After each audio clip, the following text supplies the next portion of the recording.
ጠዋት 12 ሰዓት እንግዲህ በማለዳ ዘወትር ወደ አንተ እጸልያለሁ ብሎ ንጉሥ ዳዊት እንደተናገረው ጠዋት ተነስተን እንጸልያለን። ሌሊት ማለት ነው። አዳም የወደቀበት ሰዓት ነው። አዳም በጣም ከባድ ውጥረት የመጣበት ሰዓት፣ ዲያብሎስ መጥቶ ያሰናከለበት ሰዓት ስለሆነ ሁልጊዜ ሌሊት በኪዳን እንድንሄድ ሌሊት 12 ሰዓት ላይ ሄደን ኪዳን እንድናደርስ ተገደናል ማለት ነው። አዳም ከውድቀቱ የተነሳው በክርስቶስ ትንሣኤ እንደሆነ ሁሉ እኛም ደግሞ እንድንነሳ እባክህን ብለን ሌሊት ተነስተን እንጸልያለን። ሌላው ከእንቅልፍ ተነስተን በምንጸልይበት ሰዓት አእምሯችን ነጭ ወረቀት ነው፣ ሪፍሬሽ አድርጓል። በእንቅልፍ ድካሙን አስወግዷል። ልክ ከእንቅልፍ እንደተነሳ ፊትን ታጥበህ ስትጸልይ የክት ጸሎት ነው የምትጸልየው። ቶሎ አእምሮ የመያዝ አቅም አለው። አንዳንድ የመንግስት ሰራተኞች ወይም የግል ድርጅት ያላቸውም ሰዎች ምን ይሉኛል፣ መምህር ጠዋት ድንገት ሬዲዮ ዘፈን ከሰማኝ ሙሉ ቀን አብሮኝ ይውላል ይላሉ። ሙዚቃም ከሆነ መዝሙርም ከሆነ እንደዛ አእምሮህ ልክ ከእንቅልፍ እንደተነሳ የምትነቃው በመዝሙር ከሆነ ያ መዝሙር ሙሉ ቀን አብሮህ ነው የሚውለው። ለዚህ ነው አባቶች ጠዋት እንድንጸልይ ያደረጉት፣ ጸሎቱ አብሮን እንዲውል ስለተፈለገ ነው። ድንገት እንኳን ስራ በዝቶብህ የ3 ሰዓቱንም የ6 ሰዓቱንም የ9 ሰዓቱንም ባትጸልይ እንኳን የጠዋቱ ጸሎት አብሮህ ይውላል። ያልክ እየዘመርክ ነው የምትውለው ሳታውቀው። ለምን አእምሮ የሰጡትን ነው የሚያቀብለው። ነጮች ኮንሺየስ አንኮንሺየስ ማይንድ የሚሉት ይሄን ነው። ይሄ ፊት ለፊት ያለው ቅርቡ አእምሮ ለውስጠኛው አእምሮ ያቀብለዋል ይላሉ። እኛ ደግሞ የምንለው ምንድነው? አእምሮና ህሊና ነው የምንለው። እነሱ ናቸው የከፋፈሉት እንጂ ህሊና ዋናው ትልቁ ውስጥ ያለው ድብቁ አእምሮ ነው፣ ፈራጁ ነው።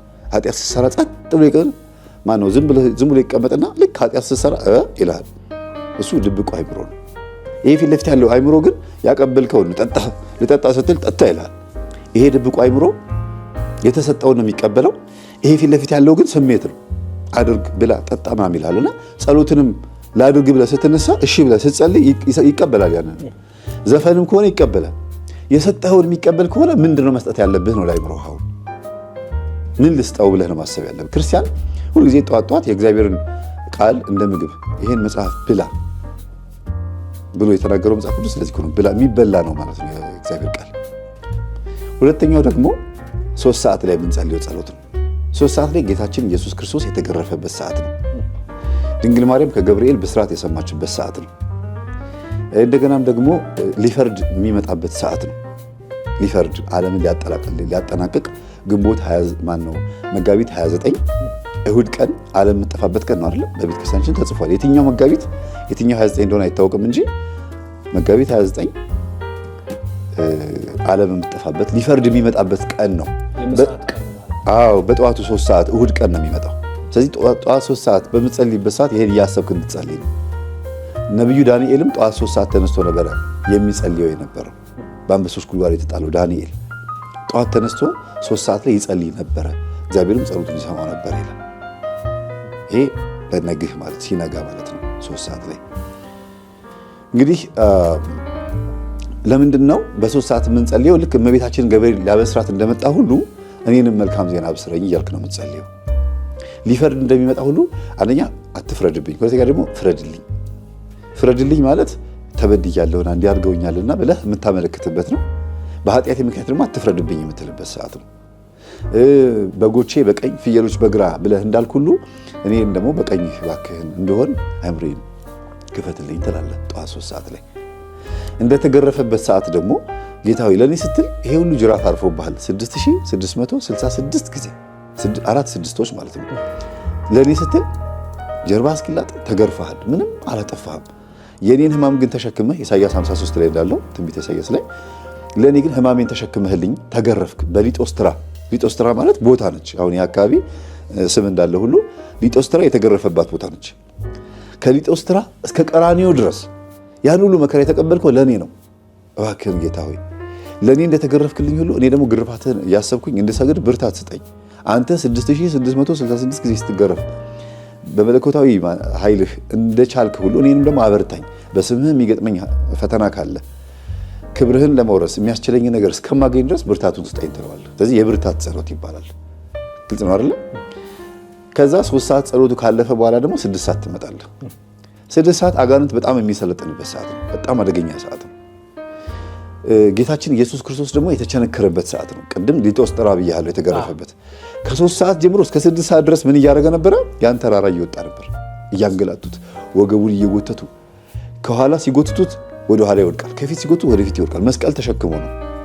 ከዛ ደግሞ በጥፊ የመቱትም መስቀል ያደረጉበትም ሁሉ ነገር ያደረጉበትም ደግሞ የሌሊቱ ሰዓት ደግሞ አለ። ሌሊት ነው ይዘው ከሌሊቱ 11 ሰዓትና 12 ሰዓት አካባቢ ላይ ሾህ አክሊል ያደረጉበት ሰዓት ነው። በጥፊ የመቱበት ምራቃቸውን የተፉበት ሰዓት ነው። ያንን ሰዓት አስበህ ደግሞ ቀን 6 ሰዓት ስታየው እዛ መስቀል ላይ ንጉሥ ሆኖ ታየዋለህ። ለማን ሲል ነው ይሄን ያደረገው ብለህ 6 ሰዓት ላይ እንድታስብ ያደርግሃል። አዳም የተፈጠረው ስንት ሰዓት ነው? 6 ሰዓት ነው። ማን 3 ሰዓት ነው። ጠዋት 3 ሰዓት የተፈጠርኩት በ3 ሰዓት ነውና አንተ ደግሞ 6 ሰዓት ላይ ህይወት የመለስክልኝ።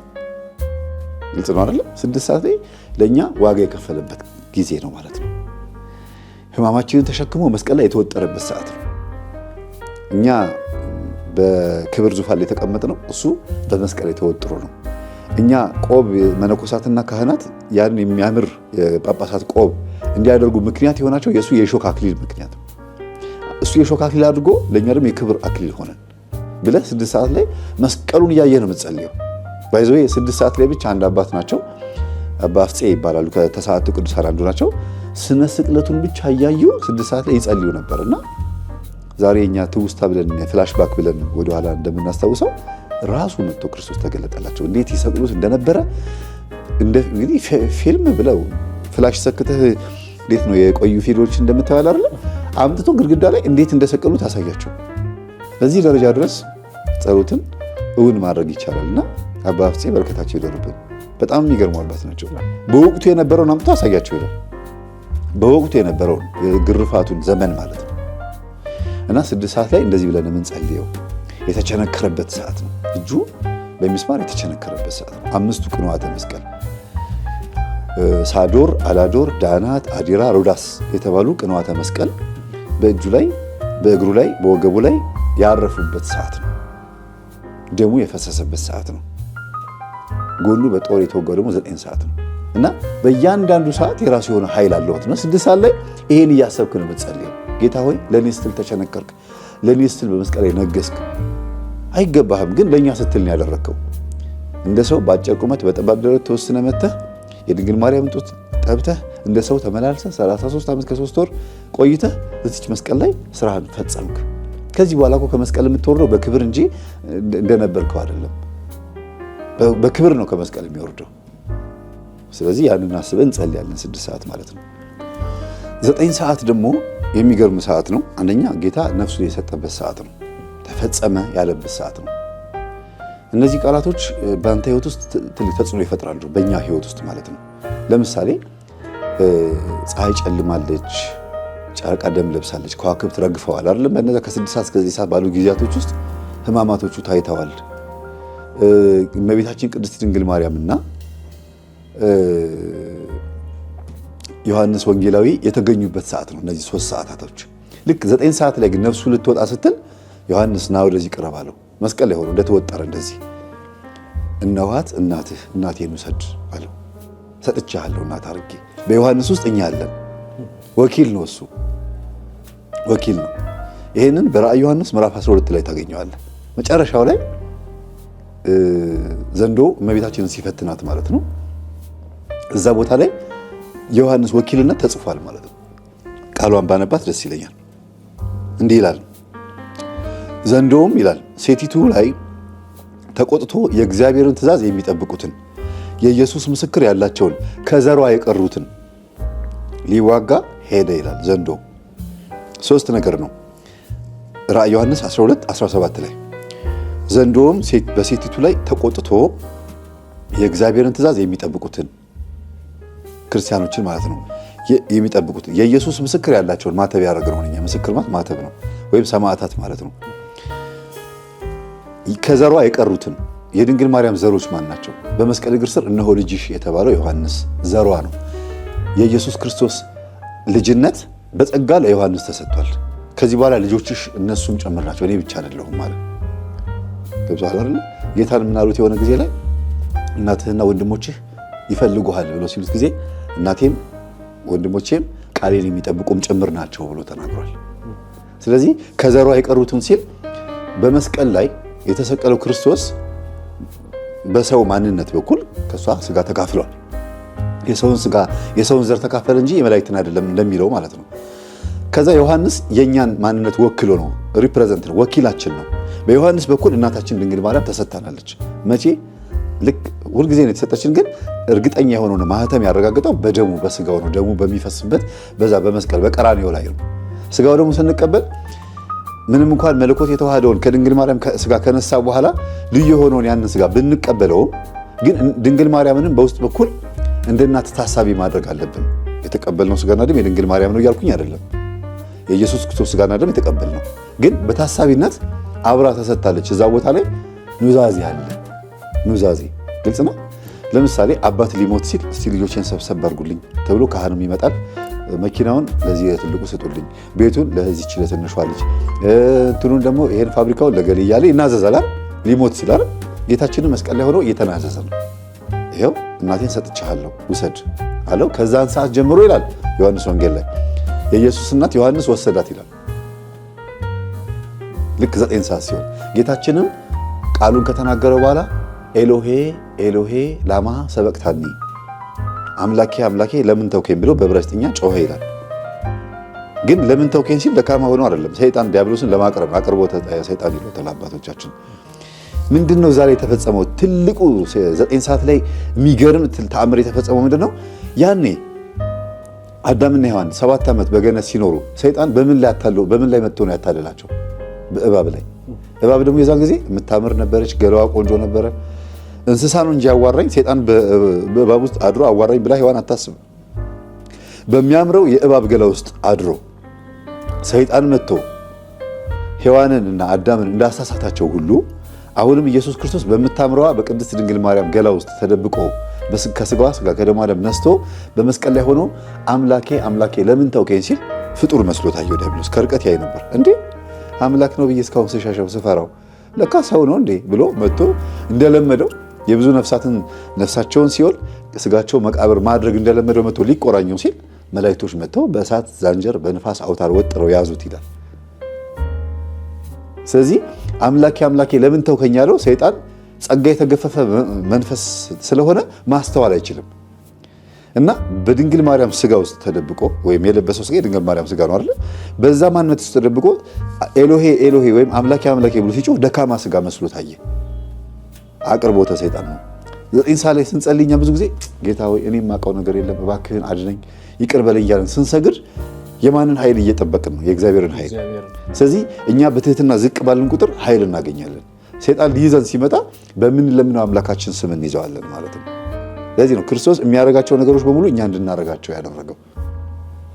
አቅርቦተ ሰይጣን የተባለውም ያ ነው። መቼም አርፎ ተቀምጦ የነበረውን ሰይጣን ማቅረብ እንዴት ይሆናል ብለህ ልትል ትችላለህ። ሊይዝህ ነው አድፍጦ የነበረው። ቅዱስ ጴጥሮስ ሲናገር ሰይጣን የሚውጠውን ፈልጎ እንደሚያገሳ አንበሳ በዙሪያችሁ ይሽከረከራል ዲያብሎስ ብሎ ነው የተናገረው።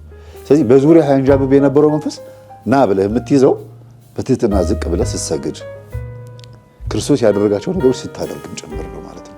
9 ሰዓት ያን ነው የሚያመለክተው። ተፈጸመ ብሎ ድንግል ማርያምንም ልጅ ሰጣት። ዮሐንስም ደግሞ እናት አገኘ። ለምድራችን ከሔዋን ቀጥሎ ቤዛ የሆነች ወይም ምትክ የሆነችው ድንግል ማርያም ናት። ሔዋን እናት ነበረች፣ የሕያዋን ሁሉ እናት ነች። ሔዋን ግን በ7 ዓመት ውስጥ ብቻ በገነት ላይ በሰላም ኖራ ከ7 ዓመት በኋላ የሕያዋን ሁሉ እናት መሆን ቀርቶ የጥቂት ሰዎች የጥቂት ልጆች እናት ብቻ ሆነች። ድንግል ማርያም ግን አሁን የሕያዋን ሁሉ እናት እንድትሆን ስሟን ለጠራ የኢየሱስ ክርስቶስንም አምላክነት ላመነ በሙሉ እናት ነች። ልጇን ያከበረ እሷን ያከበረ ክብር ለሚገባው ክብርን የሰጠ እናቱ ነች።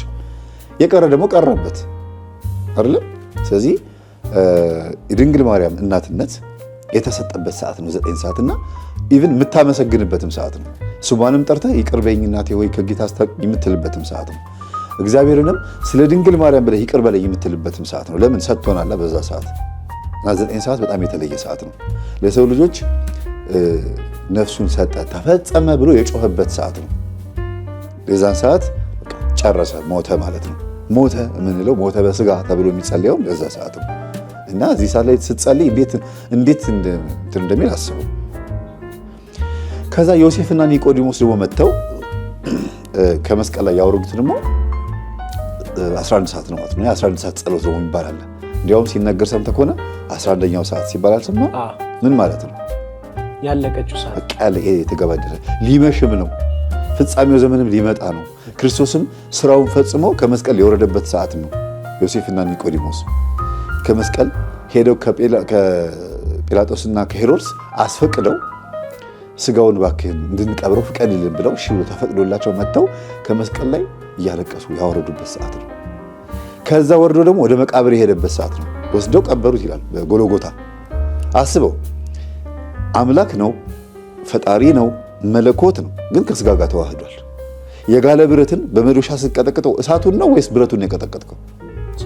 አብሮ ነው። መለኮትም ስጋ ጋር መጥቶ ተዋህደና አይሁድ ገረፉት፣ ተፉበት፣ ሰቀሉት፣ ቸነከሩት ሲባል አብሮ መለኮትም አለ ማለት ነው። ግልጽ ነው አይደለ? ስለዚህ ሲቀበርም ሞተ ሲባል በስጋ ሞተ ነው የምንለው፣ ግን ክርስቶስ አምላክ ነው፣ ሕያው ነው። ሞትን ለማሸነፍ መቃብር መግባት አይጠበቅበትም ነበር፣ ግን ሰው ሆኗል። ሰው ሆኖ ስለተወለደ ግዴታ መቃብር መግባት አለበት። መቃብር ሳይገባ ቢያድነን ኖሮ ሞትን ፈራው ይባላል፣ ወይ መቃብርን ፈራው ይባል ነበር ክርስቶስ። ገባ? ስለዚህ ሞት ሆይ መውጊያ የት አለ? ሲኦል ሆይ ድል መንሳት የት አለ ተብሎ የተነገረው ለዚህ ነው። ይኸው ግን መጥቶልሃል። የክብር ጌታ ኢየሱስ ክርስቶስ መቃብር ድረስ ወርዶ ተቀበረ፣ እንደ ሰው ተገንዞ ተቀበረ። ሰው ያደረገው ሰው የሚሆነውን በሙሉ ሆነ ከኃጢአት በስተቀር ይላል። ከኃጢአት በስተቀር ሁሉን አደረገ። መቃብር ድረስ ሄዶ ሞትን ተጋፈጠው። ሞት የት ጋር ያለው አለ የተባለበት ቦታ ሁሉ ሄደ። በምድር ላይ 3 ዓመት ከ3 ወር የተበላለሰው ሞት የት እንዳለ እያሳየንም ጭምር ስለሆነ ሞት ሲባል እኛ እንደዚህ ነፍስ ከስጋ መለየት ብቻ ነው አይደል የሚመስለን፣ ግን በቁም መሞትም አለ። በኃጢአት መሞት ብዙ ሰዎች በቁም የሞቱ ሰዎች እንዳሉ ሲናገር ምን አለ ሐዋርያው ናትናኤል፣ ጌታ ሆይ እባክህን ቤተሰቦቼን ጦሬ ልምጣ፣ ቀብሬ ልምጣ ፍቀድልኝ ሲለው ናትናኤል ተከተለኝ፣ ሙታንን ተዋቸው፣ ሙታናቸውን ይቀብሩ ዘንድ ተዋቸዋል። ሙታንን ተዋቸው፣ ሙታናቸውን ይቀብሩ ማለት የሞተ ሰው ካለ በቁም ያለ እንደ ሞት የተቆጠረው ሰው ይቀባበሩ፣ አንተ ግን ወደ ህይወት ና ማለት ነው። እኔ ህይወት ነኝ፣ እኔ መንገድ ነኝ፣ እኔ እውነት ነኝ ማለቱ ነው ሲናገር። ስለዚህ በቁም መሞትም ስላለ በቁም መሞትን መጀመሪያ ካስተካከለ በኋላ የቁም ሙታንን ካስተማረ ካነቃ በኋላ ንዋም ማለት እንቅልፍ ማለት ነው አይደለም። ካነቃን በኋላ ከእንቅልፋችን ካነቃን በኋላ ወደ እውነተኛው ደግሞ የስጋ ሞት ወደ እውነተኛው መቃብር ደግሞ ሰዓቱ ደርሶ 11 ሰዓት ላይ መቃብር ገባ ማለት ነው። በዛ ሰዓት አንተ ስትጸልይ ምን እያሰብክ ነው? ለኔ ስትል ወደ መቃብር ገብተህ ሞቴን ድል አድርገህልኛልና እኔም በቁም ከመሞት አድነኝ፣ ሰዎች እንድሞት ይፈልጋሉ፣ ሞቴን አስወግድልኝ፣ ከመፍዘዝ አድነኝ፣ ከእንቅልፍ ሞት አድነኝ፣ ከኃጢአት ሞት አድነኝ እያልክ 11 ሰዓት ላይ ሞቱን እያሰብክ ነው የምትጸልየው። በፍጻሜዋ ሰዓት ባለቀች ሰዓት አድነኝ ትላለህ። የፍርድ ቤት ኬዝ ካለብህ፣ ታስረህም ከሆነ እስር ቤትም ከሆነ የትኛውም ጉዳይ ካለብህ 11 ሰዓት ላይ ስትጸልይ በምሬት ነው መጸለይ ያለብህ ይባላል። ለምን? ሞት የሚሸትበት ሰዓት ስለነበር መጨረሻው ፍጻሜው ዘመንንም ያሳያል፣ መጠቃለልንም ያሳያል። ስለዚህ 11 ሰዓት ላይ ስትጸልይ ክርስቶስ ወደ መቃብር መውረዱን፣ ከመስቀል መውረዱን፣ ድል ማድረጉን፣ ሞትን መጋፈጡን እያሰብክ ከሆነ አንተ ሞትን ትጋፈጠዋለህ። ምንድን ነው ሞት ስትጋፈጥ? አሁን ለምሳሌ አንተ ሞት ምንድን ነው? ነፍስ ከስጋ መለየት አንዱ እሱ ነው። እንደገና ደግሞ ከሞት የማይተናነስ ስቃይ ደግሞ አለ። በበሽታ አንዳንድ ጊዜ ሞት ይሻላል ትላለህ እኮ አይደለ? ውይ በስመ አብ ከዚህስ ሞት ይሻላል ትላለህ። እሱን እንድትጋፈጠው ነው 11 ሰዓት ላይ የምትጸልየው። ክርስቶስ ያን ሁሉ ተጋፍጦ ጥፊውንም እንዲያውም አንዳንድ ጊዜ በመካከላቸው አምልጧቸው ይሄድ ነበር ይላል ተአምር ሲሰራ። እንዲያውም ክርስቶስን ሊይዙትና ወደ ገደል ሊጥሉት ሲሉ ክርስቶስ ተሰውሮባቸው ትቷቸው ይሄድ ነበር። እንዴት አለ ብሎ ሲሉ እሱ እዛ እየተራመደ ነው። ሊገሉት እየመጡ ዮሐንስ ወንጌል ለምን ይላል? በመጨረሻው ሰዓት ሐሙስ ማታ ባለቀ ሰዓት ይሁዳ በመሳም አሳልፎ ሊሰጠው ሲመጣ ማንን ትፈልጋላችሁ ሲላቸው ድምፁ ወደኋላ ፈነገላቸው፣ ወደቁ ይላል። ግን የሚሞትበት ሰዓት ነው፣ የሚያዝበት ሰዓት ነው። ወደ ሐናና ቀያፋ ግቢ የሚገባበት ሰዓት ነው።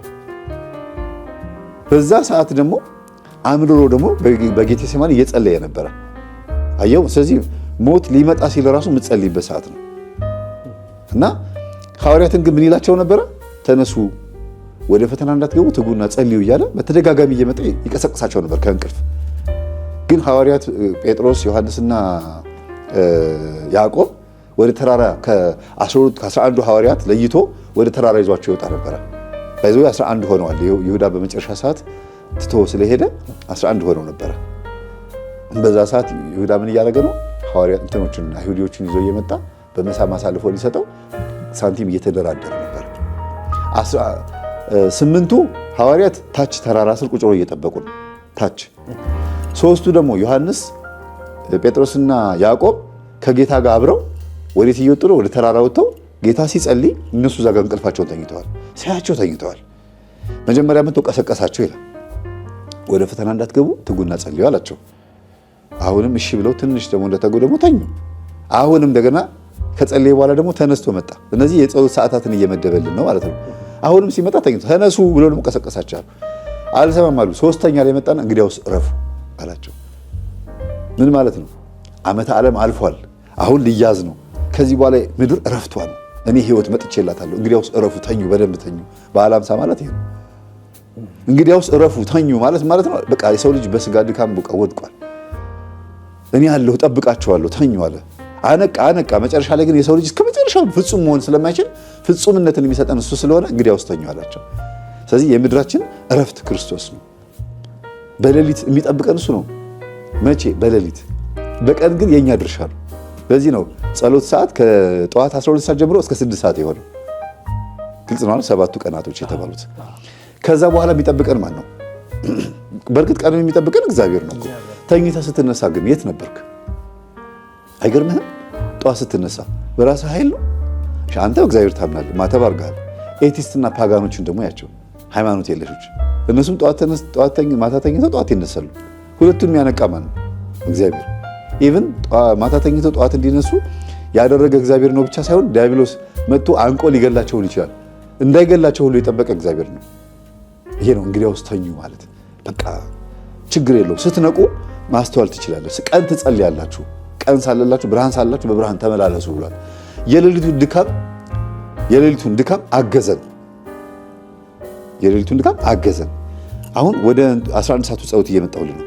ሞትን እስከ መቃብር ገብቶ ከተጋፈጠው ያንተን ሞት በአንተ ሞት ውስጥ አልቃ ገብቶ ህይወትን መዝራት የሚችል አምላክ እንደሆነ ለማሳየት 11 ሰዓት ትጸልያለህ ማለት ነው። ስለዚህ እንግዲያውስ ተኛ ብሎ ለአንተ ፈቅዶልሃል። በዓመተ ምሕረት ተኛ ሲባል አትጸልይ ማለት አይደለም፣ ግን ተነስና ጸልይ ብሎ ደግሞ የፈቀደልህ ሰዓት አለ። የፈቀደልህ ሰዓት ላይ ግዴታን ትወጣለህ። ከ6 ሰዓት በኋላ ግን እንቅልፋቸው ሲያዳክማቸው እንግዲያውስ ተኙ ብሎ ፈቀደላቸው። ጠዋት ሲነሱ ግን መጸለይ አለባቸው። ግልጽ ነው አይደል? ማውራ 11 ሰዓት በዚህ ተጠናቀቀ። ወደ ማታ 3 ሰዓት እንጸልያለን። ንዋም ወይም የእንቅልፍ ሰዓት ይባላል። ከመተኛት በፊት ብዙ ጊዜ መጸለይ ትልቅ ጥቅም አለው። አንደኛ ቀኑ ሙሉ የዋልክበትን ድካምህን ውሎህን በሙሉ የምታሳርፍበት ሰዓት ነው። ሁለተኛ ነገር ደግሞ የምታመሰግንበት ነው። መቼም ለመንበርከክ ስትጸልይ ከብዙ የእግር ጉዞ፣ የመኪና ጉዞ፣ ከብዙ አይነት ሀሳብ፣ መብላት፣ መጠጣት በኋላ ነው የምትንበርከከው አይደል? በዚህ ሁሉ መካከል ውስጥ ትን ብሎኝ አለመሞቴ፣ በሰው እጅ አለመሞቴ፣ ቀስፎኝ አለመሞቴ ምህረት ማድረጉን ማሳያ ነው። ጠዋት ብቻ አለም ሰላም ያልከኝ በሰላም ያሳደርከኝ ሰላም አውለኝ ብለህ የምትለው ማታም ራሱ ሰላም አውለኸኛል፣ ከተባራሪ ነገር አድነኸኛል፣ ከመጥፎ የሆኑ ነገሮች ሁሉ አድነኝ፣ አሁንም በህይወት አለው። ሌሊቷን ደግሞ እባክህን ብለህ ደግሞ የምትጸልይበት ሰዓት ነው። ቀን የዋልክበትን ታመሰግናለህ፣ ማታ ደግሞ የምትተኛበትን ደግሞ ትለምናለህ ማለት ነው። ማታ 3 ሰዓት። ከሌሊቱ 6 ሰዓት ደግሞ አለ። በእኩለ ሌሊት ተነስቼ አመሰግንሃለሁ ይላል ንጉሥ ዳዊት ሲናገር። ሌሊት ተነስቼ አመሰግናለሁ፣ እጸልያለሁ፣ እለምንሃለሁ ይላል። ስለዚህ ሌሊት ተነስተን የምንጸልየው ለሁለት ነገር ነው። አንደኛ ዲያብሎስ መጥቶ ይጫናል፣ የሚጫንበት ሰዓትም ነው። በጣም ከባድ ፈተና የሚያደርስበት ሰዓት ነው። ሁለተኛ ነገር ደግሞ ህልምህ፣ አይምሮህ ለህልም ክፍት ነው። እግዚአብሔር ለአንተ መልእክት የሚያመጣበት ሰዓት ነው። በእርግጥ ህልም ብዙ ጊዜ ወይ እንደተኛህ ወይ ልትነቃ ስትል ነው ህልም የምታየው ይባላል።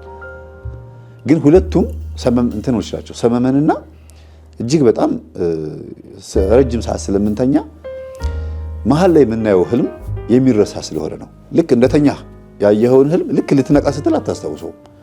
እኔ ሁሉ ብዙ ጊዜ ህልም ያለው አይደል? ወይኔ ምንድን ነበር ያየሁት? ግን የሆነ ነገር አይቻለሁ እላለሁ። ማታ 3 ሰዓት የተኛ ሰው ጠዋት 12 ሰዓት ተነሳ እንበል። ህልሙን ያየው ስንት ሰዓት ነው? ማታ 3 ሰዓት። ከ3 ሰዓት ጀምሮ እስከ 12 ሰዓት ድረስ ያለውን ርዝመት አስበው። በጣም ረጅም ሰዓት ነው አይደል? ጠዋት ሲነሳ ሊረሳው ይችላል። ለዚህ ነው እንደዚህ ሸለብ ሲያደርገን የሆነ ህልም የምናየው። ይሄን እንደዚህ ያለ አይደለ? የሆነ በቅጽበታዊ ናፕ በምታደርግበት ሰዓት የምታየው ህልም አይረሳም። ግን ትክክለኛ ጸሎት ከጸለይክ ጠዋትም አየኸው ማታም አየኸው ህልሙን እኩለ 6 ሰዓትም አየኸው ሊነጋ ሲልም አየኸው ቁልጭ ብሎ የሚታይህ ጸልዮ የተኛ ሰው ህልሙን አይረሳም ይባላል። ግልጽ ነው አይደል? ስለዚህ ጸልየ ስተኛ እግዚአብሔር ያመለከተህን ነገር እንዳትረሳ አይምሮህ ሴቭ አድርጎ ያስቀምጠዋል። እንዴት ነው የምትረሳው ሲባል አንደኛ በድካም የተነሳ በመብላት በመጠጣት የተነሳ ስጋህ በጣም ሲዳከም የመርሳት ነገር ይመጣል። ከእንቅልፍ ርዝመት ሰዓት የተነሳ። ሁለተኛ ዲያብሎስ አጋንንት ለአንተ የተላከልህን ነገር ይወስዳል። እግዚአብሔር የሰጠህን እንዴት ነው ሰይጣን የሚወስደው ሲባል በአንተ ስንፍና ነው። ራእዮችህን ህልሞችህን በሙሉ እንዲወስድ አድርገህ የምትኖር ከሆነ ቀን ይወስዷል። ቀን ውሎ ይወስነዋል። ለምሳሌ ስልኬ አሁን በርቷል አይደል? ይሄን ስልኬን ስዊች ኦፍ አደረኩት። ይኸው ጠፋ። ስዊች ኦፍ አደረኩት። ፓወሩ ጠፍቷል። አንተ ከቀኑ 3 ሰዓት ላይ ሜሴጅ ላክልኝ። ቀን 3 ሰዓት ላይ ስልኬ ግን ፓወሩ ጠፍቷል፣ አላየሁትም። ምክንያቱም ጠፍቷል። ማታ 3 ሰዓት ላይ ስከፍተው ኪኪው እያለ ቀኑ ሙሉ ሜሴጅ የላኩልኝ ሰዎች ያመጣል። ሳየው ሰዓቱን ወይኔ ሰሌ ጠዋት 3 ሰዓት ላይ ቮይስ አድርጎልኝ ነበር፣ ጠዋት 3 ሰዓት ላይ ሜሴጅ ልኮልኝ ነበር፣ ተስፉ ድረስልኝ፣ ተስፉ እንዲሆኛለሁ ብለህ ቢሆን ኖር አላየሁትም። በቃ ሜሴጁ የደረሰው ስንት ሰዓት እንደሆነ ይጽፋል። ማን ነው የተላከው? የደረሰው ደግሞ ስንት ሰዓት ነው? እኔ ስከፍተው ነው። የሰው ልጅም እንደዛ ነው። እግዚአብሔር መልእክቱን በሰዓቱ ልኳል። አንተ ግን ስዊች ኦፍ ሆነ ከሆነ ማትጸልይ ማለት ነው። ለእግዚአብሔር የማይመች ህይወት ውስጥ ሆነ ከሆነ ሜሴጁ አንተ ጋር አይደርስም። ከአየር ላይ አጅሮ ይቀርበዋል። ተሰጥቶሃል፣ ግን አልተቀበልክም። መጸለይ ስትጀምር፣ መትጋት ስትጀምር እንዳለ ሜሴጆቹ ይመጣሉ። ወይኔ ህልም በህልም ትሆናለህ። ብዙ ጊዜ የሚጸልዩ ሰዎች መምህር ህልም አየን እንዲያየው ይላሉ። ምናልባት የዛሬ 10 ዓመት የዛሬ 5 ዓመት የዛሬ ዓመት የተላከ ሜሴጅ ነው አሁን የደረሰው። አንተ ባለመንቃት የተነሳ ተከማችቶ ከዛ ልቀቅ ሲባል አጅሬው ይኸው በዚህ ሰዓት የተልኮልህ ነበር እኔ ነኝ ያዝኩት እያለ ይሰጥሃል፣ ያሳያል ማለት ነው። ስለዚህ የጠዋት የሌሊት 6 ሰዓት ጸሎት ትልቁ ጥቅሙ የፈለገ ልም ያለ እንቅልፍ ቢወስድህም ስጋህ በድንህ አልጋ ላይ ተኝቶ ዲያብሎስ መጥቶ እንዳይጫነህ በጠባቂ መላእክት ትጋረዳለህ ማለት ነው። የ6 ሰዓት ጸሎት የሚጠቅመው ጥበቃው የእግዚአብሔር ጥበቃው በእንቅልፍ ሰዓት በድን የሆነው ሬሳ የሆነው በእንቅልፍ ምክንያት ትንሹ ሞት ይባላል። እንቅልፍ እኮ ትንሹ ሞት ነው። በቃ ጠዋት ራሱ ተፈጥሮ ይቀሰቅሳል እንጂ በቃ ትንሹ ሞት በለው። በዛ ሰዓት ግን ዲያብሎስ መጥቶ እንዳይቆርጥህ፣ እንዳይፈልጥህ፣ እንዳይከተክትህ ወይም በአንተ ህይወት ውስጥ መጥቶ ጣልቃ እንዳይገባ መጥፎ ህልም እንዳያሳይህ ይረዳሃል። ቅዠት እንዳያሳይህ፣ በሬ ሲያባርርህ፣ ውሻ ሲነክስህ፣ በገደላ ገደል ስትሮጥ የምታየውን ሳይሆን መጥፎ የተሳሳተ ህልም እንዳያሳይህ። ለምሳሌ መልአክ መስሎ ሊታይ ይችላል። የሆነ መልእክተኛ መስሎ ሊመጣ ይችላል። ለምን? ባለመጸለይ የተነሳ። ከጸለይክ ግን ይሄን ማድረግ አይችልም። የሚያደርገው ምንድነው? አንተን ሊገልህ እንደነበረ በመልእክት ያሳያል። ማን? ጠባቂ መልአክህ ነው፣ ሰይጣን አይደለም። በሬ መስሎ የሚታይ ሰይጣኑ ሳይሆን ጠባቂ መልአክህ መንፈሱን በበሬ መልክ ያሳያል። በሬ ሲባል የሚወጋ ፊጋ በሬ ሆኖ ሲያባርር ካሳየ አንተ ላይ መንፈሱ ተናዶብሃል ማለት ቀን ባደረከው መልካም ነገር ድሃ በመርዳት በመጸለይ በመስገድ በማስቀደስ ስለተበሳጨ ማታ እንዲህ ነው ልታመልጠኝ ነው እያለ በበሬ ያሳያል። ውሻ ደግሞ የዝሙት መንፈስም ነው፣ ዛርም ነው። ቡችላ ከሆነች የዝሙት መንፈስ፣ ትልቅ ውሻ ከሆነ የዛር መንፈስ ተብሎ ይተረጎማል። ይሄ መንፈስ አንተ ላይ ሌሊት መጥቶ ተጽዕኖ እንዳይፈጥርብህ ጠባቂ መልአክህ ጥሩ መልእክት ለህይወት፣ ለቤተሰብ፣ ለሚስት፣ ለትዳር የሚጠቅምህን መልእክት የሚያሳይህ 6 ሰዓት በምትጸልየው ጸሎት ነው ማለት ነው። ግን የሥራ ሰዓታቸው አጉል የሆነባቸው ሰዎች መጸለይ የማይችሉ ምንድነው ማድረግ ያለባቸው የሚለውን ባጭሩ ጠቅለል ማድረገው 7ቱን ጸሎቶች መጸለይ እንኳን ባይችሉ ቢያንስ ታክሲ ውስጥም የሆነ ሰው ስልኩን አላርም ይሞላል። ለምሳሌ ይሄው በእጃችን ላይ ትልቅ ነገር አለ። በድሮ ጊዜ ስልክ አልነበረም፣ ራሱ መንፈስ ቅዱስ ነው የሚያግዘን። አሁን ግን ደካማ እንኳን ብንሆንም አላርም እንሞላለን። ሌሊት 12 ሰዓት ላይ 6 ሰዓት 3 ሰዓት 9 ሰዓት 11 ሰዓት 3 ሰዓት እያለን እንሞላውና ሰዓቱ ልክ ጤጤው ብሎ ሲጮህ ታክሲ ውስጥ ከሆንክ እዛ መቼም አትሰግድም። ታክሲ ውስጥ ወይም መኪና ውስጥ በመንገድ ላይ ትራፊክ ይዞ አትሰግድም። ስብሰባ ላይ የምትሆን ግን ወዲያው አላርሙን ተዘጋውና አቡነ ዘበሰማያት ይትቀደስ ስምከ ትላለህ ወይም አባታችን ይትላለህ። በቃ 55 ሰከንድ ናት። ልክ ገዳም የሚጸልዩ አባቶቻችን ከሚጸልዩት እኩል በረከት ታገኝበታለህ። ባለህ ሰዓት የሚፈለገው ዋናው ትልቁ ጉዳይ ማሰብህ ነው። ሲመችህ ግን ቢሮ ውስጥም ከሆንክ የሆነ ምቹ ቦታ ላይ ከሆንክ ግን 3 ሰዓት ላይም ሆነ 9 ሰዓት ላይ ጸሎት መጽሐፍህን ገለጥ አድርገህ ገብተህ አንድ 20 ደቂቃ ጸሎት አድርጋ ሰገድ አድርጋ ወደ ጉዳይ መግባት። በተለይ ቢሮ ውስጥ ብቻቸውን የሚሰሩ ሰዎች የመስገጃና የመጸለያ ቦታ ካላቸው በስራ ጊዜያቸው ላይ ይሄን ሰዓት ቢጠብቁት ይባረኩበታል። ከደሞዝ ጋር በተገናኘ ከስራ ምቀኛ ጋር በተገናኘ ከማንኛውም ህይወታቸው ጋር ትዳርን በተገናኘ መጸለይ የሚችሉበት ከገዳማውያን አባቶች ከመናኞች አባቶች ጋር በመንፈስ የሚገናኙት ይችን ሰዓት ሲያከብሯት ነው። ስለዚህ ማጠቃለያው ምንድነው? እግዚአብሔርን በሁሉም ሰዓት ማሰብ አለብን። የጸሎት ሰዓታትን ማክበር ግን በትንሹ የታመነ በብዙ ይታመናል የሚለውን ቃል መንፈጽመው ማለት ነው። የህሊና ጸሎት የምትባለው ጸሎት ታውቃታላችሁ? ከኋላ የዘወትር ጸሎት መጨረሻ ላይ በነገራችን ላይ አንድ አባትም ነግረውኛል። አቡነ ሀሮን ገዳም የማውቃቸው አባት ምን አሉኝ? የህሊና ጸሎት የምትባለዋን ጸሎት በየ3 ሰዓቱ 7 ጊዜ የሚጸልይ ሰው ምስጢር ይገለጥለታል ሲሉ ሰምቻለሁ። እኔም ጸልዬ የተገለጠልኝ ምስጢር የለም፣ ግን ምስጢር መላችሁ ይሄ ሌላ እንደዚህ የተገለጠ ግን የምፈልገው ነገር ተሳክቶልኛል። የሆነ የምፈልገው ነገር በዛው ይሄን ነገር በጸለይኩበት ሳምንት በጣም በቃ ሊሳካ ይችላል የማልጠብቀው ነገር ተሳክቶልኛል። እና ምስጢር ምናልባት ከሆነ ይሄ ነው ማለት ምስጢር ይገለጥለታል ይላሉ። ሌላም አንዲት እህት ይሄን ነገር ነግሬያት መምህር እግዚአብሔር ይስጥህን ያለችኝ። አሁን የት መሰላችሁ ያለችው? ውጭ ሀገር ነች። ሀገሩን መናገር የሚያስፈልግም ውጭ ሀገር ናት። ይሄንን ነገር ስነግራት በተግባር ፈጽመው መምህር እግዚአብሔር ይስጥ ብቻ ነው ያለች። የሆነ ነገር ተሳክቶላታል። ምን ነው ጊዜ አቡነ ሀሮን ገዳም ያሉ አባት እንደዚህ ብለው ነገሩኝ ብለ ስትናገር ቀጥታ አቡነ ሀሮን ገዳም ነው መሄድ የፈለኩት አለች። ሄደች። ሳልነግርህ ሄጄ በመምጣቴ ይቅርታ አለችኝ። ሄዳ አግኝታቸው ማን እንደሚባሉ አይታ ፎቶ አብራቸው ተነስታ ሀገሯ ገብታ በቴሌግራም ላከችልኝ ፎቶ። ምን አግኝተሽ ነው አልኳት። ያገኘሁትን ማቀው እኔ ነኝ። እግዚአብሔር ይስጥህ። በየ3 ሰዓት ልዩነቱ 3 ሰዓት፣ 6 ሰዓት፣ 9 ሰዓት፣ 11 ሰዓት፣ ማታ 3 ሰዓት። ለምሳሌ 3 ሰዓት ከሆነ ህሊና ጸሎትን 7 ጊዜ ትጸልያለች። ጊዜ ስላላት ነው። እና ይሄንን የሚያረግ ሰው ለ7 ቀን ተከታታይ ይሄንን የሚያረግ ሰው በቀን እንደዚህ እያደረገ ማለት ነው። ወይ በሌሊቱ ወይ በቀኑ ነው። የሌሊቱ ከሆነ የሌሊቱ 3 ሰዓት፣ 6 ሰዓት፣ 9 ሰዓት፣ 11 ሰዓት እና ደግሞ ጠዋት 1 ሰዓት ወይም 2 ሰዓት ማለት ነው። በ3 ሰዓት ይቅርታ፣ እንዲህ እያደረገ የሚጸልይ ሰው ምስጢር ይገለጥለታል። ይሄንን በጣም እርግጠኛ ሆኜ ነው የምነግራችሁ። እና ይሄንን ጸሎት እየጸለየ ይሄ ልጅ ለመጨረሻ ሳወራ ሰምቶ ነው እንደዚህ ብዬ ስናገር መምህር ሚጣ የምትጸልየውን ጸሎት ዘውትር ጸሎት ጸልየው አለኝ። በተለይ ግን የህሊና ጸሎት የሚባለውን ጸልየው አልኩት። ለምን ሚጣ ነግራኛለች። ይሄንን ስጸልይለት እኮ ተቆጥቶኛል፣ በጥፊ መቶኛል አለችኝ። በጥፊ መታሽ? አይ እሱ አይደለም ላይ ወዳለው መንፈስ ነው አልኳት። በፊት ነው ገና መጀመሪያ ቀን ላይ ስጸልይለት እና ያንን ጸሎት የሚጠላ መንፈስ አለ ማለት ነው ውስጡ ብዬ ነው የገመትኩትና ይሄን ጸሎት ጸልይ አልኩት። መምህር ለምንድን ነው ይሄን ያዘዝከኝ አለኝ። ይሄን ስትጸልይልህ ሚጣ ምንድን ነው ያደረካት? ሰው ጊዜ አይ ለሷ ነው ጥፊ ሆነው እንጂ ዞር ቢያንቺ ወርዛ ሂጂ ብዬ ነው እንደዚህ ያደረኳት አለ። ለሷ ግን ጥፊ ነው።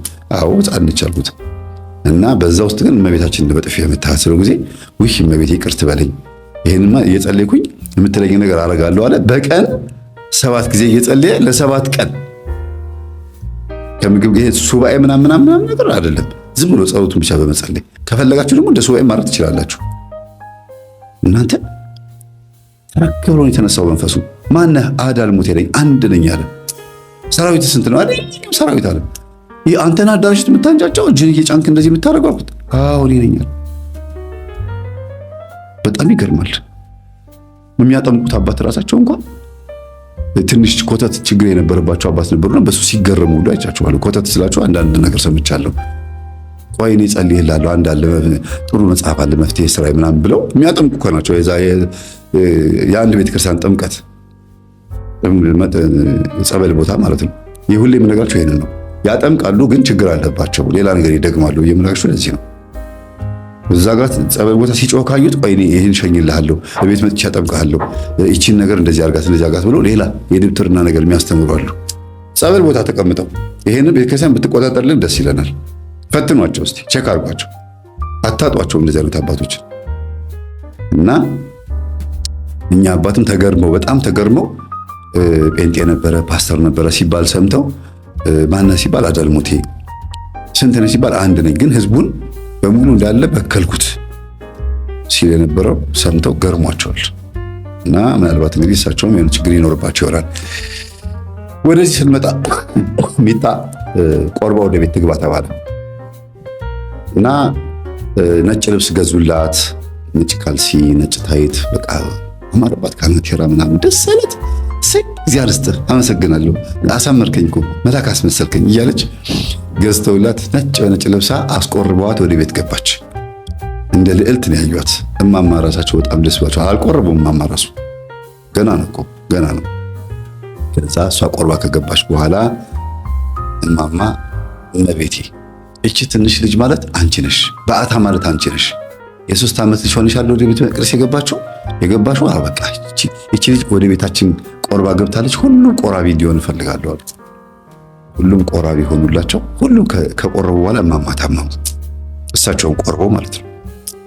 ሁሉም ቆረበ፣ ግን ታመሙ። ከባድ ህመም ታመሙና ተሰበሰበ። ለካ እየጸለዩ ያሉት ና አሁንም ቢሆን ልጆቼ እንዳታሰቃይ እኔው ላይ ና፣ ከእኔ ወደ ልጆች አለ ሄድኩ መምህር ተስፋዬ እንዳለው ና ወደ እኔው ላይ ና እና እናውራሉት። ከዛ በህልም የት ነው ማድረዋሉ? ፕሮቴስታንት ቸርች ነው ማድረዋሉ። ለምን መና ብለውታል። ከዛ የለመደውን ምናምን የነበረበትን ቦታ ያሳያቸዋል። በህልም አዳራሽ ላይ ሆኖ እያሉ እንዳሮጊት እንዲህ ሲሉ ያሳያቸዋል። እና ሲዘምሩ ምን ሲሉ ማለት ነው። ከዛ በህልሜ እንደዚህ ያየው መምህር ምንድነው አሉ፣ ለልጃቸው ሳይነግሩ ማለት ነው። እንደዚህ ሊያረጋውት እንዳሰበ ነው። እንደዚህ ሊያረጋውት ነበር ያሰበው። አው ባዶ እግሬን ነበርኩኝ፣ ጫማ የለኝም አስታውሳለሁ ስመለከተው ህልሙ። እንደገና ደግሞ እንደዛው እያሸበሸብኩኝ እንደዛው ፕሮቴስታንት ቸርች ውስጥ እንትን እያልኩኝ መድረኩ ላይ ግን ልጅ አይደለም የሚታየኝ፣ የቆመ እንጨት ነው የሚታየኛል። የቆመ እንጨት እንደዚህ እንጨት እና ሌላ ነገር አይታየኝም። ህዝቡ ሁሉ ያብዳል፣ እኔም አብዳለሁ። ያንን ዝላይ ነበር የሚያሳየው። ና ብለው ጠርተዋል። ሚሳቸው ጊዜ አዎ ልጅ አሉኝ። በቃ እሱና እና ከልጆቼ ና ወደኔ ብለው ተሰብሰብ ብለውት ከሆነ በሉ እንግዲህ ይቻሉት ሰሞኑን ህመም ይመጣቦታል ስላቸው ጊዜ ኧረ ታምሜ ተኝቻለሁ አሉ። እንዴ ማዘር እና ብለው ከጠሩ በኋላ እኮ ህመም ከሆነቦት መንገድ መደወል አለቦት እኮ እንደዚህ ለምዝ ይላሉ ብዬ ካህን ይዤላቸው ሄድኩኝ። ጸበል ተረጩ። በሳምንታቸው ድነው ተነሱ። ምንም ነገር ቢደረግ አንድ ጸሎት ብቻ ይሄን ነገር ያስወግደዋል። እግዚአብሔር እረኛዬ ነው ብሎ ጸልዮ መተኛት መዝሙር 22። ከዛ ደግሞ መዝሙር 90 በልዑል መጠጊያ የሚኖር ሁሉም በሚችል አምላክ ጥላ ውስጥ ያድራል፣ እግዚአብሔርን አንተ መሸሸጊያዬ ነህ አልኩት አይደለም። ይሄን ጸሎት ጸልዮ የሚተኛ አባወራም ሆነ ማወራም ብትሆን ወይም ልጆችም ቢሆኑ ማንም ሰው በቃ ብቻውን የሚኖርም ሰው ሊሆን ይችላል፣ ምንም አይሆንም። ደጋግሜ ነው ይሄን የምናገረው፣ ምንም አይሆንም። የቤት ሰራተኛም እንደዚህ አድርጋ ዘርፋ ሄደች አለች። ታሪኩን ያዝል አድርገውና ልንገራችሁ። አንዲት የቤት ሰራተኛ የወርቅ ቤት ነው ያላቸው ሰዎቹ፣ አሳዳሪዎቿ ማለት የቀጠሩት ቀጣሪዎቿ ወርቅ ቤት ነው ያላቸውና እዚህ ቤት ውስጥ ወርቅ ሊኖር ይችላል ብላ አስባ ቀን ሴትዮዋ ቤት ስለምትውል ታገኘኛለች ብላ ስለምታስብ አታረገውም። ማታ ግን ሁሉም ከተኙላት በኋላ ድንገት መጥተው እንዳይዟት ነው ማታ የምታረገው። ሁሉም ከተኙላት በኋላ ሁሉም ላይ አዚሟን ትረጫለች፣ ከልከሌውስ ማለት ነው። ይሄንን ትረጭባቸዋለች። ይሄን አሸዋ አፈሩን ለጥ ነው የሚሉት። ቤቱን ብርብር አድርጋ የወርቅ ማት ዘርፋ ስትወጣ በር ላይ ተያዘች። ማን ይዛታል? እግዚአብሔር ይመስገን ካህን ናቸው ያዟት። ካህን እየተደናበረች ስትወጣ በዚህ ሰዓት የለም የምትሄጂው አሏት። የዛ ሰፈር ካህን ናቸው። ወዴት ነው የምትሄጂው አሏት። ከዛ እያለች እግራቸው ስር ተንበርክካ ቁጭ። በጣም የሚገርም ነው። እኛ አባት እንግዲህ የተባረኩ እንግዲህ እግዚአብሔርን የሚፈሩ ጸሎተኛ አባት ናቸው ማለት ነው። ሌሊት ጸልዮ ነው ወደ ቤተክርስቲያን የሚሄዱት። እሳቸውም ቤተክርስቲያን ምን ለማድረግ ነው የሚሄዱት? ለማገልገል ነው የሚሄዱት። እንግዲህ ኪዳን ይኖርባቸዋል ወይ የሆነ አገልግሎት ይኖራል። በዛ በሌሊት ሲሄዱ አገኟት። ተናገሪ፣ ምንድነው እስቲ ምንድነው ያልሽው እያለች ከፍታ አሳየቻቸው። ተያዘ ማለት ምን ጁዳ ሆነች ማለት ነው። ከዛ በይኔ ያሉና ሄደው ከፍተው ገቡ። ቀጥታ መኝታ ክፍላቸው ላይ ገቡት። መኝታ ክፍላቸው ገቡ። እንደዚህ እንደያዟት ማለት ነው። ቦርሳው እንደያዘች በእንትናቸው በመስቀላቸው በስመ አብ ወወልድ ወመንፈስ ቅዱስ አሐዱ አምላክ በስመ አብ ተነሱ እናንተ አሏቸው። በስመ አብ ብሎ ተነሱ። ይሄ የተደረገ አዲስ አበባ ውስጥ የተደረገ ነገር ነው የምነግራችሁ። ተነሱና ምንድነው አባታችን እንዴ ስንት ሰዓት ነው ሲያዩ ከሌሊቱ 9 ሰዓት ነው። እንዴ በዚህ ሰዓት እንዴት መጣችሁ? እንዴት ገቡ? አይ ችግር የለውም ተነሱ እስቲ እዛ ሳሎን ውስጥ ልጆቹ የት ናቸው? እሳቸው ያውቃሉ፣ ይሄ ነገር ገብቷቸዋል። ተናግሯል፣ መንፈሱ ኦልሬዲ ተናገረ። በኋላ ላይ ተናገር ምን አድርገህ ነው ሲባል ጊዜ አፍዝዣቸው ነው አለ። ከዛ እንደገና ደግሞ ልጆቹ ጋር ደግሞ ሄዱ፣ ተከትሏቸው ሄዱ። በስመ አብ ወወልድ ወመንፈስ ቅዱስ ብለው እንደዚህ መስቀል ሲያማትቡባቸው ብድግ አሉ። ልጆቹ እንዳለ 3 ሴት 2 ወንድ ዘመድ ህፃናት አሉ እዛ ቤት ውስጥ። ቤቱ በሰው የተሞላ ነው። በስመ አብ ሁሉም ተነሱ። ጭንቅ ብሏቸው ነበር፣ ላባ አጥምቋቸዋል እንዳለ። ከዛ ተነሱ ወደ ሳሎን ነው አሏቸው። ሰዓት ሲያው ዘኢንሳ ነው። አባታችን ምን መርዶ ሊነግሩን ነው? ምንድነው? ምን ተፈጠረ አሉ። ደግሞ እሷ እንደዚህ አድርገው ንቃገው ይዘዋታል። ምንድነው? እስቲ ልቀቋት። እሷ ምንድነው የተፈጠረው? አይ አልለቀውም፣ እሷ አይደለችም አጋንንት ነው አሉ። እንዴት ገቡ? ቆይ አባታችን እንዴ ተረጋጉ አሉና እኔ ጸሎቴን አድርጌ ስወጣ እሷ በር ከፍታ እየተደናበረች ስትወጣ ተገናኘን። ወዴት ነው በዚህ ሰዓት የምትሄጂው ብዬ ስላት ብላ ተደናበረች። በኋላ ላይ ጭቅጭቄ በመስቀል በደንብ አድርጌ ጭቅጭቅ አደረኩትና እኔ ከልከሌውስ ነኝ፣ ቤተሰቡን አፍዝዤ እያዘረፍኳት ነው፣ ታዝዤ ነው። ማን ያዘዘ ስለው ሌላ ባለ ሀብት። ስምህ ማን ነው ስለው እገሌ ይባላለሁ አለ። ታውቀዋለህ አለው። አዎ ጓደኛዬ ነው፣ የገዛ ጓደኛዬ። እሱም እኮ የራሱ ወርቅ ቤት አለው። አይገርማችሁም? ሰራተኛውን አምጥቶ አስቀጥሮ ወርቁ እንዲዘረፍ ተደርጎ በዛ መንፈስ ቤት ውስጥ ያለው ወርቅ እንዲዘረፍ ነው ያደረገው። እንደው ስለው እገሌ ይባላለሁ አለ። ታውቀዋለህ አለው። አዎ ጓደኛዬ ነው፣ የገዛ ጓደኛዬ። እሱም እኮ የራሱ ወርቅ ቤት አለው። አይገርማችሁም? ሰራተኛውን አምጥቶ አስቀጥሮ ወርቁ እንዲዘረፍ ተደርጎ በዛ መንፈስ ቤት ውስጥ ያለው ወርቅ እንዲዘረፍ ነው ያደረገው። እንዲያውም የጠበቅኩት የነበረው አለ መንፈሱ ሲናገር ጠብቄ የነበርኩት ወርቅ ቤት እያቀለጠ ለህዝብ የሚያከፋፍለው ወርቅ ዋና ወርቅ የሚገኘው ቤት ነው። ይሄ ትልቁ ጠገራ ወርቅ አለ አይደለም? እንደዚህ አይነት አላያችሁም? እንዲህ አይነት ወርቅ ይሄውን ፓወር ባንክ ነው። እንደዚህ አይነት ወርቆች አሉ እና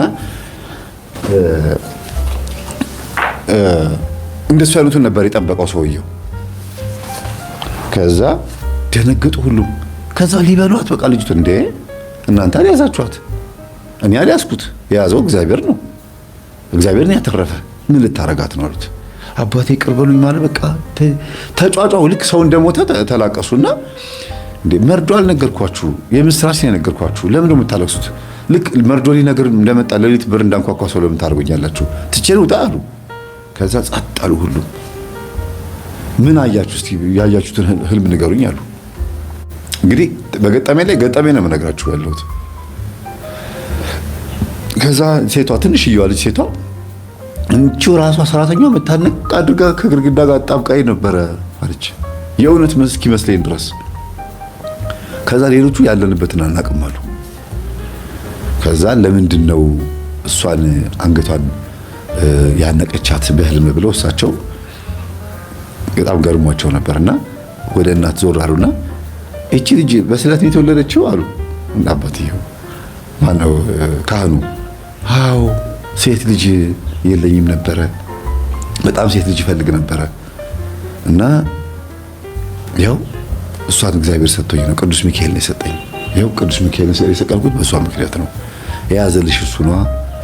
ያ ማለት እሷን ንቅ አድርጎ ልጅቷን የያዛት ማለት እንግዲህ ሰራተኛዋ ከዚች ልጅ ጋር አንድ ጉዳይ ይኖራታል። አዎ ሁሌ እንደተጣሉ ነው፣ ሁሌ እንደተናቆሩ ነው፣ ሁሌ ነው የሚናቆሩትና አይዋደዱም። እሷ ላይ ያለውና እሷ ጋር ያለው አይዋደዱም ብለዋሉ እናትየው።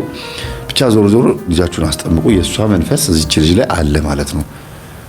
ነቅታ እሷ ነበረች ልታጋልጣት የምትችል የነበረችው፣ ግን አሁንም ቢሆን የእሷ መልአክ ጠባቂ መልአኳ ቅዱስ ሚካኤል ነው የረዳችሁ ማለት ነው ብለው ነግረዋቸው በሉ እሰሯትና ሲነጋ ለፖሊስ ስጡ ሲባል አሁኑ ነው የምንሰጠው። መኪና አስነሱ ተባለ። መኪና አስነሱ። ካህኑ ወደ ቤተ ክርስቲያን ይሄዳሉ። አይደለም ቃል ይሰጣሉ አሉ። በቃ እናንተ ይዛችኋታል ችግር የለውም አሉ። አያምኑኝም አሉ። መንፈስ አጋንንት ምናምን የሚለው ነገር ፖሊሶች ላያውቁ ይችላሉ። ስለዚህ አብረን እንሄዳሉ። ከዛ እሺ ብለው አብረው ሄዱ። ፖሊሶቹ በጣም ገረማቸው። በነገራችን ላይ ፖሊሶቹ ሁሉም መናፍቅ ነበሩ።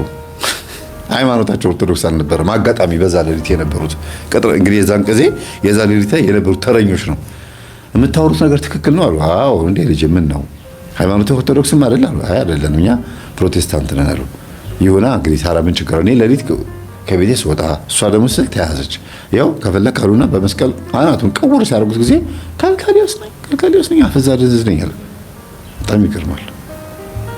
እና ቀደም የነገርኳችሁ የዛ ልጅ የህፃን ልጅ ታሪክና እዚህ ጋር የሚያገናኘው ምንድነው? በሌሊት እንደዚህ ፍዝዝ ብለው ድንዝዝ ብለው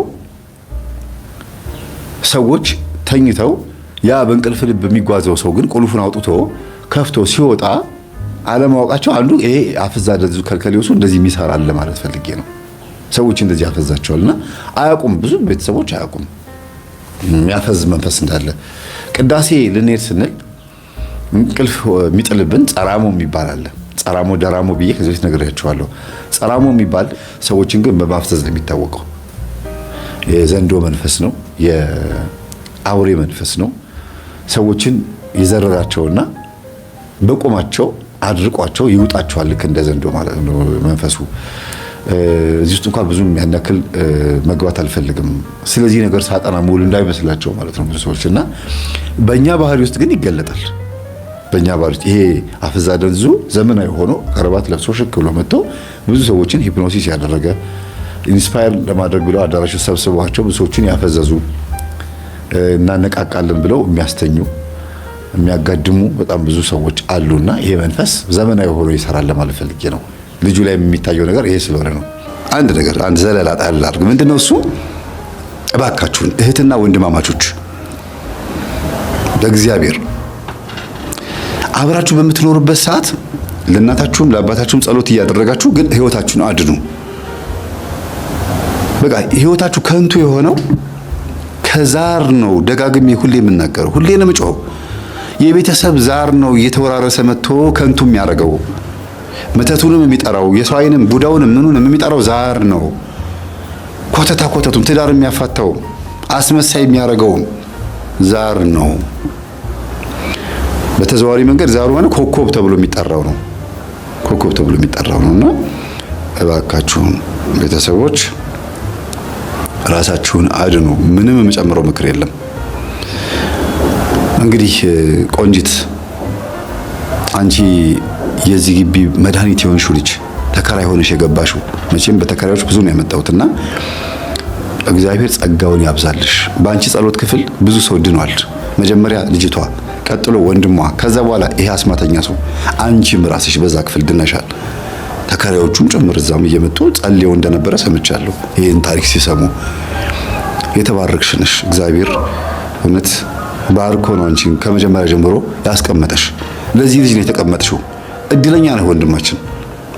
አንተ ለእሷ ነው የተዘጋጀው ሳይሆን እሷ ለአንተ ነው የተዘጋጀችው። መዳኛህ ናት፣ መውጫህ ናት። ከሆነ ነገር የምትወጣበት በቃ ከታፈንክበት ነገር መውጫህ ናትና ጸጋውን ያብዛልሽ። እግዚአብሔር ይስጥሽ። ተባረኪ። ደፋርም አይደለሽም፣ ፈሪም አይደለሽም። ዝምተኛነትሽ በራሱ ትልቅ ዋጋ ሰጥቷል። ለምን? እኔ ዝምተኛ ስለሆንኩኝ ብዙ ተናግሬ ማሳመን ስለማችል እንግዲህ አዳምጡት። በቃ በተግባር እስቲ እዩትና ከዛ በኋላ የሚሰማችሁን ስሜት እናወራበት። እኔ ያልሽው አውቃለሁ ብለሽ እንኳን አልቸኮልሽም። ሰምቻለሁ ብለሽ እንኳን አልተጣደፍሽም፣ አልተንቀለቀልሽም። እና እንዲህ አይነት ስብዕና ያላችሁ ሰዎች እግዚአብሔር ሲሰራባችሁ ነው ማየው። ምላስ፣ አንደበት ወይም ደግሞ ቃላት ምናምን ጥምረት የሌለባቸው ግን ሲያሸንፉ ያለው ብዙ ጊዜ እንናገራለን፣ እናውቃለን፣ አንብበናል ብለን የምናስብ ሰዎች እንዲህ ቅንጣት ሰው ማትረፍ አንችልም። በጣም በቃ ምንም የማያውቁ የሚባሉ ግን ብዙ ስራ ሲሰሩ ያለው እግዚአብሔር መንፈሱ ካለ ስለምትናገሩት ነገር አትጨነቁ የሚለው ይሄን ነው። ማቴዎስ ወንጌል በዚህ አጋጣሚ ምዕራፍ 5 ምዕራፍ 6 ምዕራፍ 7ን አንብቡት። አንቀጸ ብፁዓን ማለት ነው። በሸንጎ ፊት ስትቀርቡ ስለኔ ሲከሷችሁ ስለምትናገሩት ነገር አትጨነቁ፣ በእናንተ ውስጥ ያለው እሱ የእግዚአብሔር መንፈስ ይናገራልና የተባሉ የመምህር ተስፋዬ አበራ ስልክ ቁጥሩ ማለት ነው። በጣም ብዙ ልጆች ናችሁ የምትፈልጉትና ላኩኝ አላደረስኩላችሁ እና ላላኩላችሁ እህቶቼ በጣም ይቅርታ ማለት ነው። እና በጣም ብዙ ሰው ነው የሚጽፍልኝና በየትኛው ሰዓቴ እንዴት ብዬ ላድርስላችሁ ማለት ነው። እና እስኪ የተወሰናችሁ እንኳን ዩቲዩብ ላይ መምህር ተስፋዬ አበራ እያላችሁ ሰርች አድርጋችሁ እንደዚህ አይነት ጽሁፍ አለ ማለት ነው። የሱ። ከዛም በኋላ ከታች እንደዚህ አይነት ጽሁፍ አለ፣ አድራሻችን የምትፈልጉ ሚል ማለት ነው። ልክ እሱን ነክታችሁ ውስጥ ላይ ብትገቡ እያንዳንዱ ስልኮቹ እሱ ራሱ በአንደበቱ እያወራ አለ ማለት ነው። እሱን የምታገኙበት ሱቅ የምትደውሉበት የተለያየ ስልክ ነው ያለውና እዛ ላይ እየገባችሁ እስኪ ሞክሩ። ማትችሉ ውስጥ ላይ እንግዲህ ጻፉልኝ፣ የምችለውን እልክላችኋለሁ ማለት ነው።